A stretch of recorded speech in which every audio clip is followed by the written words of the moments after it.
अस्सलाम वालेकुम friends, welcome back to top smart. इस मुश्किल ड्रामे की लास्ट एपिसोड तो बहुत ही कमाल की होगी, बहुत ही हैप्पी एंड होगा इसका, जैसे कि मैं पहले ही आपको रिव्यू दे चुकी हूँ। हरीम के तो पांव ज़मीन पर लग ही नहीं रहे कि उसके लिए फराज ने हाँ कर दी।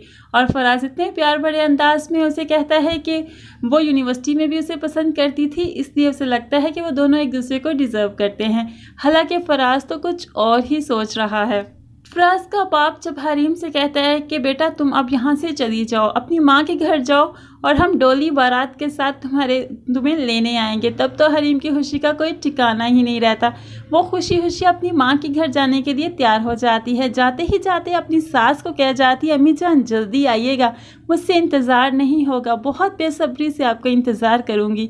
इस पर माँ को बहुत ज़्यादा शक पड़ जाते हैं। कहती ये तो एक ड्रामे की स्टोरी लग रही है, मुझे तो यकीन ही नहीं आ रहा कि ये इस तरह से कैसे हो गया। उसे समीन की कही हुई बातें भी याद आती हैं कि ये वही लड़की है जिसके लिए मैं फराज को मनाने गई थी। उसके बाद उसको याद आता है कि अचानक इसकी असफन से शादी, उसके बाद असफन का मर जाना और फिर इसकी फराज के साथ शादी और समीन का घर से निकाले जाना, ये सब कुछ अचानक तो नहीं हो सकता। इस पर हलीमा बेगम सोचती है कि समीन को घर वापस ज़रूर आना चाहिए। जैसे ही हरीम घर से निकल कर जाती है, वो समीन को मनाने चले जाते हैं। हरीम समीन को फ़ोन करके बताती है कि उसकी शादी है अब फराज से बहुत जल्द। इस पर समीन कहती है कि तुमने असफन भाई को मोहरा बनाया है, फ़र्ज़ करो कि अगर फराज को सब पता चल जाए तो क्या करोगी। उस पर हरीम जो है वो बहुत ज़्यादा शॉक्ड हो जाती। क्या सच्चाई पता चल जाए? यही सच्चाई कि तुमने असफन भाई को मरवाया है, तुमने ही तो मरवाया है। तुमने जहनी तौर पर इतना टॉर्चर कर दिया उन्हें कि वो मर ही गए। हरीम फ़ोन बंद कर देती है और पागलों की तरह ऐसे चीखती है कि जैसे समीन को उसकी सारी हकीकत पता चल गई हो।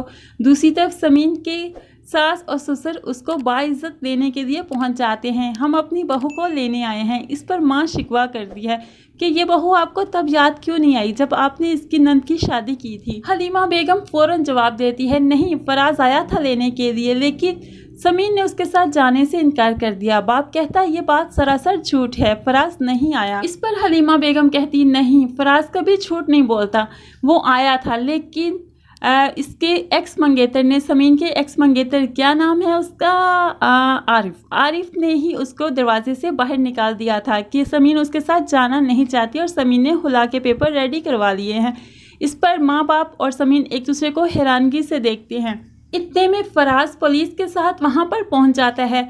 समीन का बाप दरवाज़ा खोलता है फराज को पुलिस के साथ देकर तो हक्का बक्का रह जाता है। उसके पांव तले तो ज़मीन ही खिसक जाती है। फराज बेटा क्या हुआ, ये कौन है? बताता हूँ, अभी ठहरे तो सही, आरिफ कहाँ पर है? आरिफ मगर क्या हुआ क्या? समीन के फादर बहुत ज़्यादा परेशान हो जाते हैं।